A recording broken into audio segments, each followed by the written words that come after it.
સમાચાર અમદાવાદમાંથી કે જ્યાં વીએસ હોસ્પિટલમાં ક્લિનિકલ ટ્રાયલ કૌભાંડના મુદ્દે આરોગ્ય પ્રધાન ઋષિકેશ પટેલનું મોટું નિવેદન સામે આવ્યું. હાલ સસ્પેન્શન સુધીની કાર્યવાહી રિપોર્ટ બાદ પગલાં લેવાશે.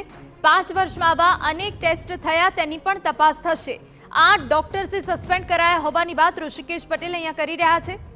તપાસના આધારે ફાર્માકોલોજીસ્ટ એક્સપર્ટ પણ સસ્પેન્ડ થયા છે. લાખો રૂપિયા ડોક્ટર રિસર્ચર પરિવાર વચ્ચે વહેંચાયા હોવાની વાત કહી છે. રકમ ડોક્ટરના ખાતામાં જમા થઈ તે તપાસમાં ખુલ્યું હોવાની વાત પણ કહી છે. બાકીની તપાસ બાદ વધુ પગલાં લેવાશે.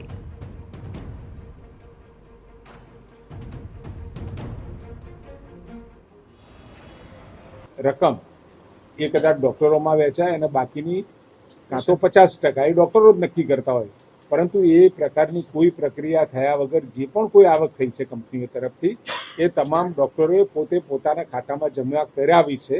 આટલો વિષય માલુમ પડ્યો છે અને એ તપાસના અંતે અત્યારે રાણાને પણ સસ્પેન્ડ કરી દીધા છે, ટર્મિનેટ કર્યા છે અને સાથે 8 જે કોન્ટ્રાક્ચ્યુઅલ ડોક્ટર્સ હતા એ કોન્ટ્રાક્ચ્યુઅલ ડોક્ટર્સને પણ તાત્કાલિક અસરથી ત્યાંથી બરતરફ કર્યા છે. હવે બાકી જેમ તપાસ થાય અને તપાસનો રિપોર્ટ મળેથી એ એક્શન લેવામાં આવશે.